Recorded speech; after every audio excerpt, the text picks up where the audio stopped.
നമസ്കാരം. എൻ്റെ മനസ്സിനെ ഏറെ തരളിതമാക്കിയ ഒരു ചിത്രമായിരുന്നു ഡയറ്റീഷ്യൻ നടാഷ മോഹൻ പങ്കുവച്ച പ്രിയപ്പെട്ട മമ്മൂക്കയോടൊപ്പമുള്ള ഇൻസ്റ്റാ പോസ്റ്റ്. വിശേഷ അവസരങ്ങളിലൊക്കെ ഞാൻ അദ്ദേഹത്തിന് മെസ്സേജുകൾ ചെയ്യാറുണ്ട്, അതിനൊക്കെ കൃത്യമായിട്ട് മറുപടിയും കിട്ടാറുണ്ട്. എന്നാൽ അദ്ദേഹത്തിൻ്റെ ആരോഗ്യ സംബന്ധമായ വാർത്തകൾ വന്നതിന് ശേഷം ഞാൻ ആ കാര്യം ചോദിച്ചുകൊണ്ട് ഒരു മെസ്സേജ് പോലും ഇതുവരെ അയച്ചിട്ടില്ല.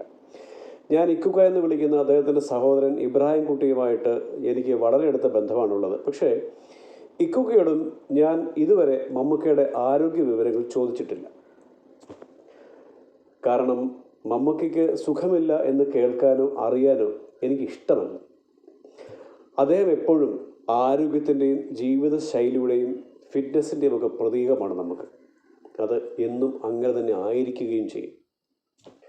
മമ്മൂക്കയ്ക്ക് ഗുരുതരമായ ആരോഗ്യ പ്രശ്നങ്ങളൊന്നും ഇല്ല എന്ന് അറിയാമെങ്കിൽ പോലും ഒരു സത്യം പറയട്ടെ, എൻ്റെ മനസ്സിൽ ഒരു സ്വസ്ഥതക്കുറവുണ്ടായിരുന്നു. പക്ഷേ നടാഷ പോസ്റ്റ് ചെയ്ത ചിത്രവും അവർ ചുവടെ കുറിച്ച വരികളും പരശതം മലയാളികൾക്കും ഒരു കുളിർമഴ പെയ്ത അനുഭൂതിയാണ് നൽകിയത്. 4 വർഷങ്ങൾക്ക് മുൻപ് കോവിഡ് സമയത്ത് മമ്മൂക്ക പോസ്റ്റ് ചെയ്തൊരു ചിത്രം ഏറെ വൈറലായിരുന്നു. അതേപ്പറ്റി ഞാനും ഒരു വീഡിയോ ചെയ്തിരുന്നു. അതൊരു ചിത്രമല്ല, അതൊരു സ്റ്റേറ്റ്മെൻ്റ് ആണെന്നായിരുന്നു അന്ന് ഞാൻ പറഞ്ഞത്. അതുപോലെ അങ്ങ് സുഖമായിരിക്കുന്നു എന്നുള്ളതിൻ്റെ ഒരു സ്റ്റേറ്റ്മെൻ്റായിട്ട് നടാഷ പോസ്റ്റ് ചെയ്ത ഈ ചിത്രത്തെയും കാണാനാണ് എനിക്കിഷ്ടം. മമ്മൂട്ടി, മോഹൻലാൽ എന്ന് പറഞ്ഞ് ശീലിച്ച ഒരു തലമുറയിലെ കണ്ണിയാണ് ഞാൻ. കുറച്ച് ദിവസങ്ങളായിട്ട് മമ്മൂക്കയെ മാധ്യമങ്ങളിൽ കാണാത്തത് കൊണ്ടും കാര്യങ്ങൾ അറിയാത്തത് കൊണ്ടും പെട്ടെന്ന് ഒരു വാക്യൂം ഫീൽ പോലെയാണ് മനസ്സിൽ തോന്നുന്നത്.